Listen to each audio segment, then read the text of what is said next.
Apakah sudah siap mengikuti pelajaran? Baik, mudah-mudahan kabar kalian semua sehat selalu. Kabar baik, kabar semangat, dan kabar sukses selalu. Mudah-mudahan kalian sudah siap mengikuti pelajaran daring. Baik anak-anak, di video kali ini Ibu akan menjelaskan mengenai persiapan dalam menghadapi kematian. Ini pelajaran fikih. Silakan bagi anak-anak sambil menyimak buku dan juga melihat video kali ini. Anak-anakku sekalian, walaupun saat ini kita tidak bisa belajar dengan metode tatap muka, walaupun dengan versi daring seperti ini, tapi saya harap anak-anak semua bisa semangat seperti biasanya.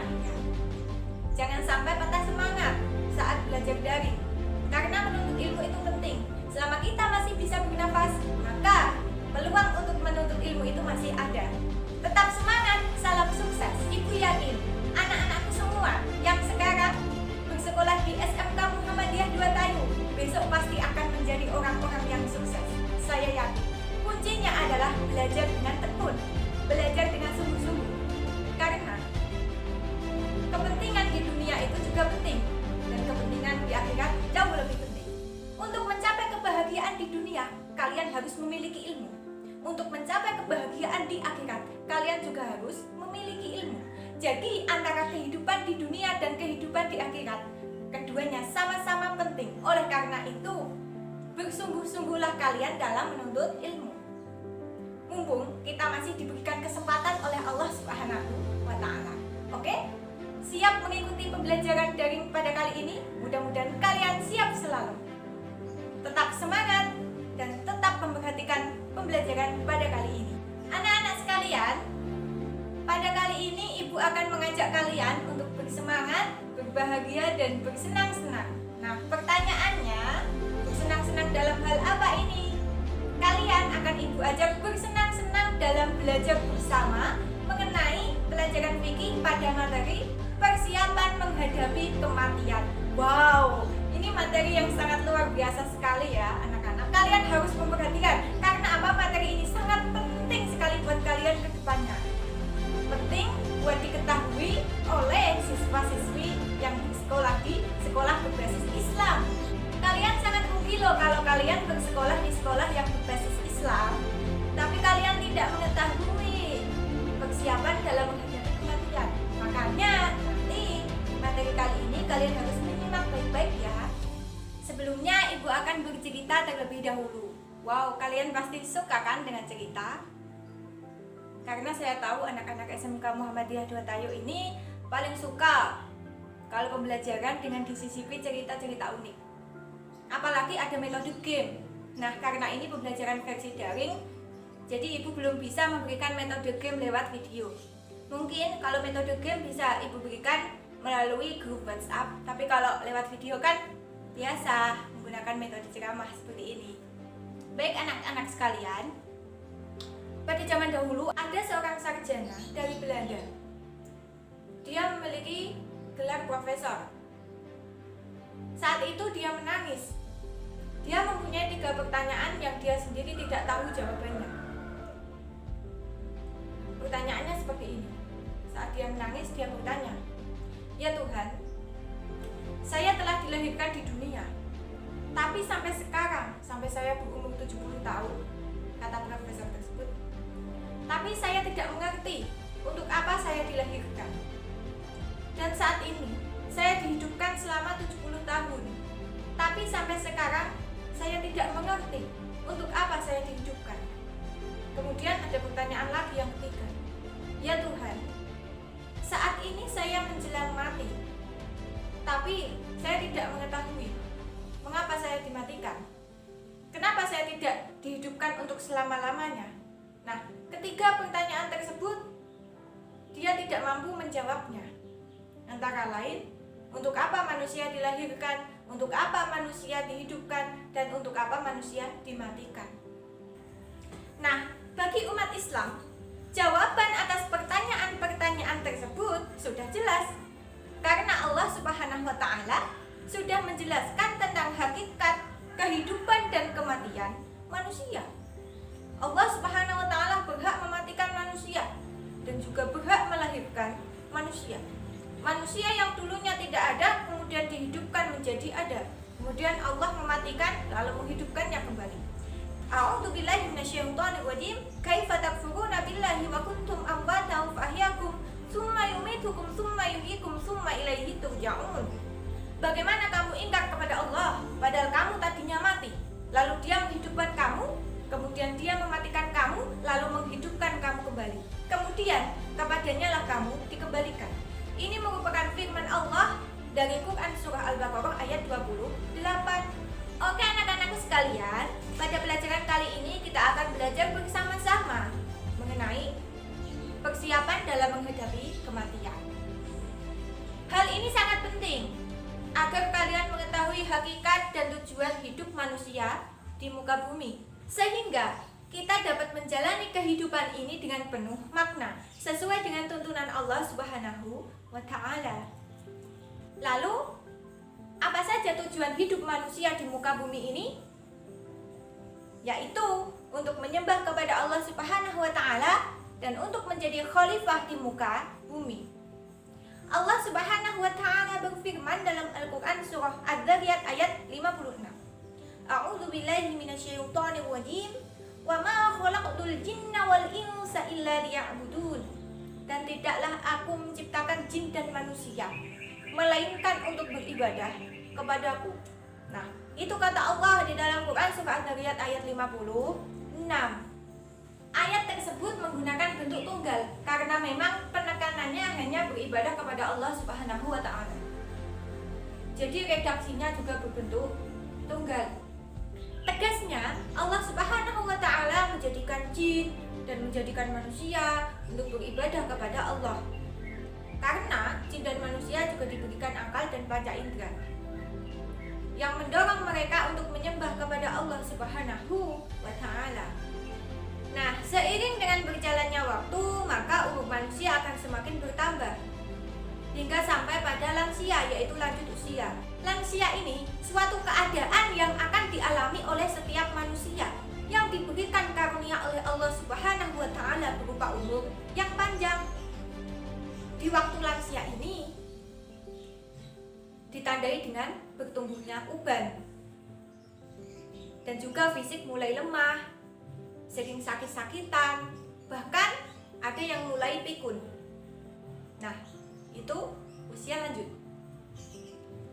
Jika zaman dulu waktu kita masih anak-anak, keadaan kita juga masih lemah. Saat kita dewasa, tubuh kita menjadi kuat. Dan ketika besok, saat kita sudah lanjut usia, maka keadaan kita juga kembali menjadi lemah.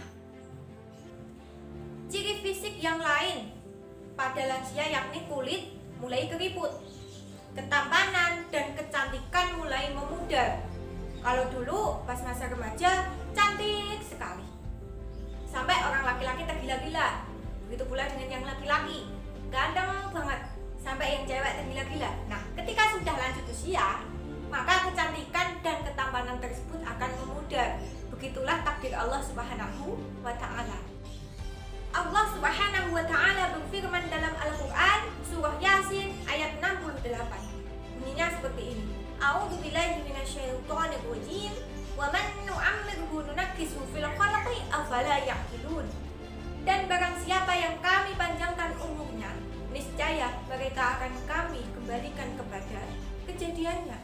Maka apakah mereka tidak memikirkan? Ayat tersebut menjelaskan bahwa siapa saja yang dipanjangkan usianya, maka akan dikembalikan seperti keadaan saat masih kanak-kanak.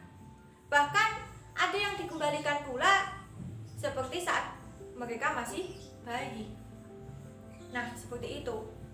Jadi ketika kita ini masih remaja ya, kita harus siap dan memang harus menyiapkan diri untuk menghadapi masa tua kelak. Karena di masa tua itu keadaan kita akan semakin lemah. Ilmu-ilmu yang kita miliki akan semakin lenyap dan daya ingatan kita terbatas. Dan pastinya jika kita sudah menghadapi masa tua, maka kita harus mempersiapkan diri untuk menyambut kematian. Karena kematian itu akan mengintai siapa saja. Manusia tidak bisa mengelak, manusia tidak bisa bersembunyi dari kematian. Seperti itu. Karena dimanapun kalian berada, dimanapun manusia berada, pasti Allah akan mengumpulkan semuanya. Sekarang ada pertanyaan yang perlu kita jawab. Sudahkah kita sebagai umat muslim, sudahkah kita sebagai umat Islam mempersiapkan diri dalam menyambut masa tua dan menyambut kematian?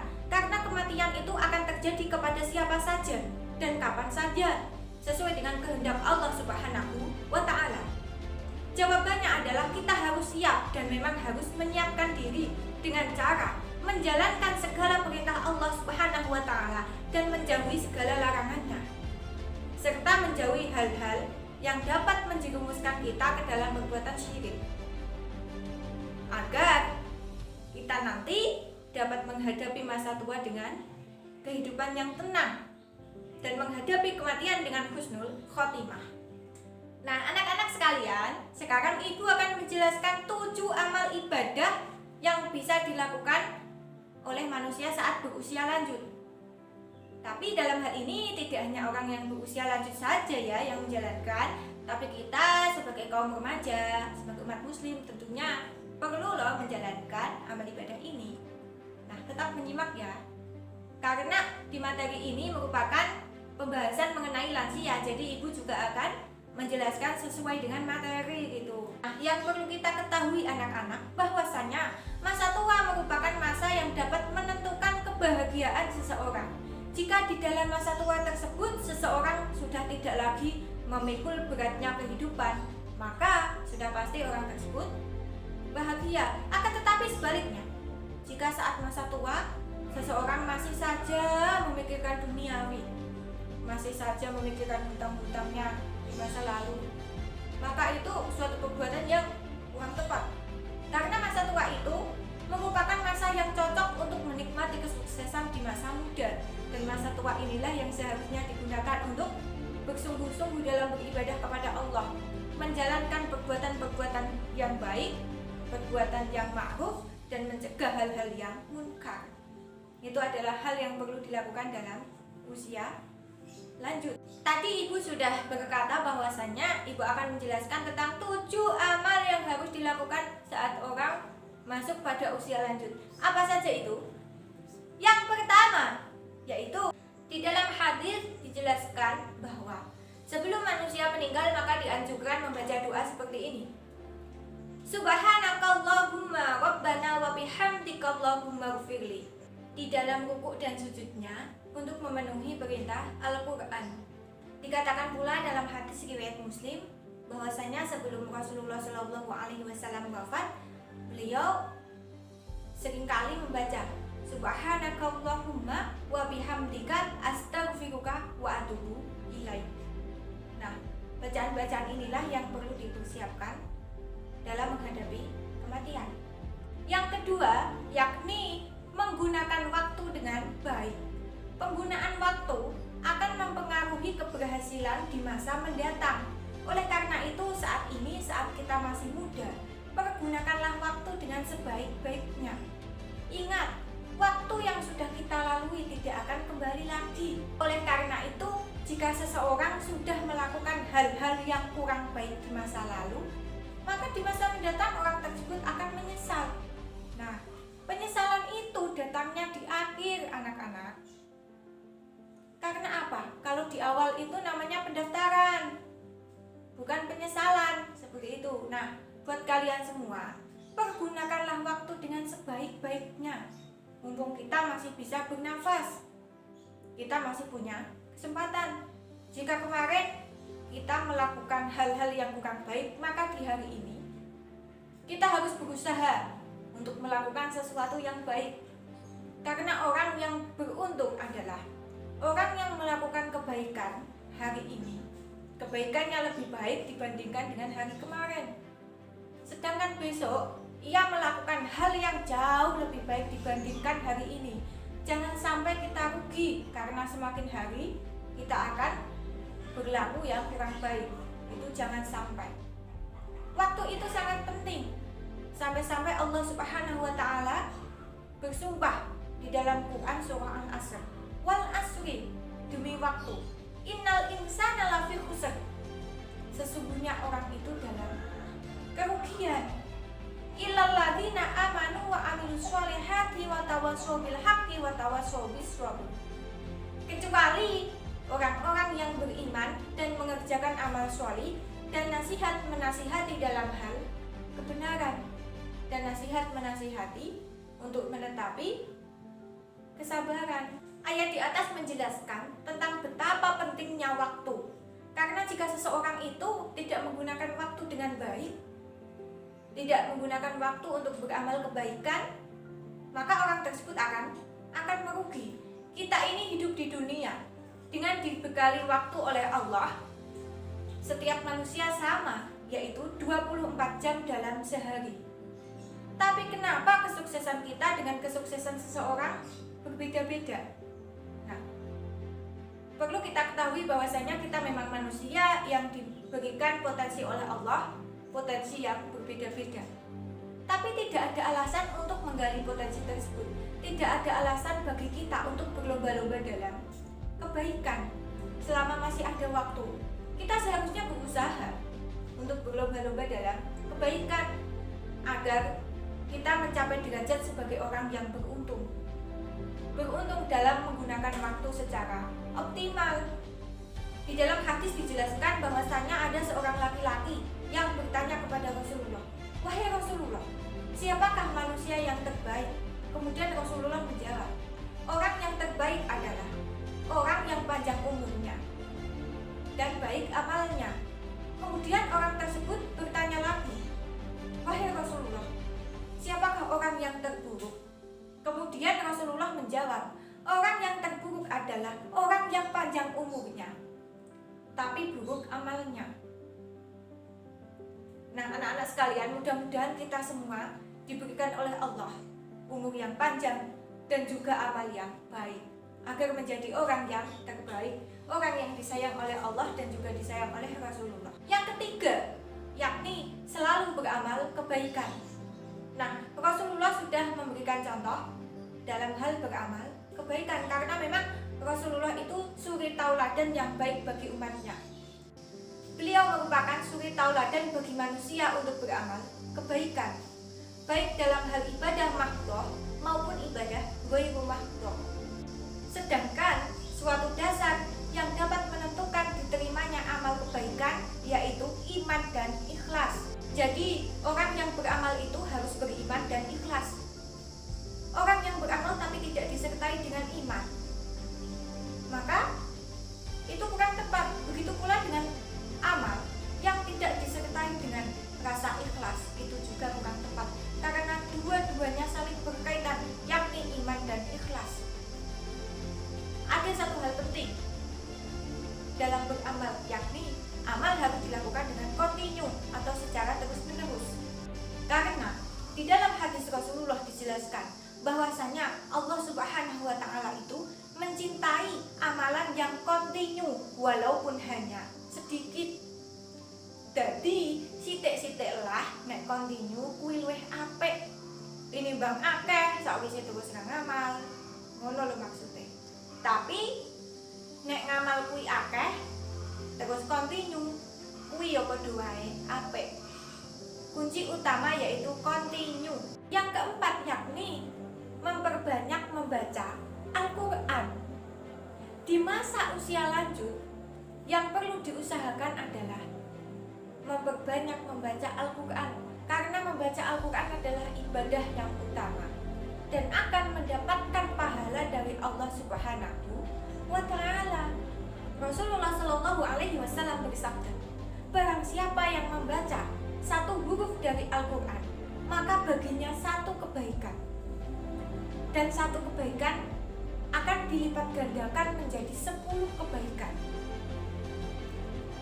Aku, kata Rasulullah, tidak mengatakan bahwa alif lam mim itu satu huruf, tapi alif satu huruf, lam satu huruf, dan mim satu huruf. Masya Allah, begitulah dahsyatnya pahala bagi orang-orang yang membaca Al-Quran. Oleh karena itu, sudah sepantasnya bagi seseorang yang sudah berusia lanjut untuk terus berlomba-lomba dalam kebaikan. Salah satunya yaitu memperbanyak membaca Al-Quran. Yang kelima, yakni akhlakul karimah, yaitu memiliki akhlak yang baik. Seseorang yang sudah berusia lanjut, maka sebaiknya lebih baik pula akhlaknya. Seperti ilmu padi, semakin berisi maka semakin merunduk. Semakin tua seseorang, maka harus semakin baik akhlaknya. Seperti bertutur kata yang baik, memberi contoh yang baik kepada orang, serta bertindak sesuai dengan ajaran Islam. Seseorang yang sudah semakin tua, maka sebaiknya semakin berisi amal ibadahnya dan semakin tawadu, semakin mendekatkan diri kepada Allah Subhanahu wa Ta'ala, dan menyadari bahwasannya semakin bertambahnya usia, maka semakin dekat dengan kematian. Dengan akhlakul karimah, maka seseorang yang sudah berusia lanjut akan semakin tentram dan sabar dalam menghadapi hidupnya. Yang keenam, yakni membaca Sayyidul Istighfar pada siang hari maupun malam hari. Nah, membaca Sayyidul Istighfar ini sangat dianjurkan bagi kaum lansia, karena dengan seperti itu maka seseorang akan mengingat dosa-dosanya yang telah lalu, agar kembali kepada Allah dengan jalan yang benar. Di dalam kitab-kitab dijelaskan bahwasanya seseorang yang sudah menyesali perbuatannya dan orang tersebut bertaubat dengan taubatan nasuha atau taubat yang semurni-murninya, maka Allah akan mengampuni dosa-dosanya. Yang ketujuh, yakni membaca sholawat Nabi. Nah, di usia lansia dengan membaca sholawat Nabi, mudah-mudahan mendapatkan syafaat dari baginda Nabi Muhammad SAW. Kita ini harus bersyukur karena kita dilahirkan dalam keadaan Islam dan dijadikan umat Nabi Muhammad SAW. Mudah-mudahan kita semua mendapatkan keselamatan di dunia maupun di akhirat kelak. Amin Allahumma amin. Anak-anakku sekalian, nah demikian tadi pembahasan mengenai persiapan dalam menghadapi kematian. Ada 7 amalan yang dianjurkan untuk dilakukan oleh lansia. Anak-anakku sekalian, mudah-mudahan materi yang Ibu sampaikan pada kali ini bermanfaat bagi kita semua dan bisa kalian amalkan. Apabila di dalam pemaparan materi tadi ada hal yang ingin ditanyakan atau ada hal yang perlu didiskusikan, maka silahkan nanti bisa disampaikan ke saya langsung ya. Bisa lewat WA atau lewat media sosial lainnya. Mudah-mudahan bermanfaat. Akhirul kalam, subhanakallahumma wa bihamdika asyhadu an la ilaha illa anta astaghfiruka wa atubu ilaik. Wassalamualaikum warahmatullahi wabarakatuh.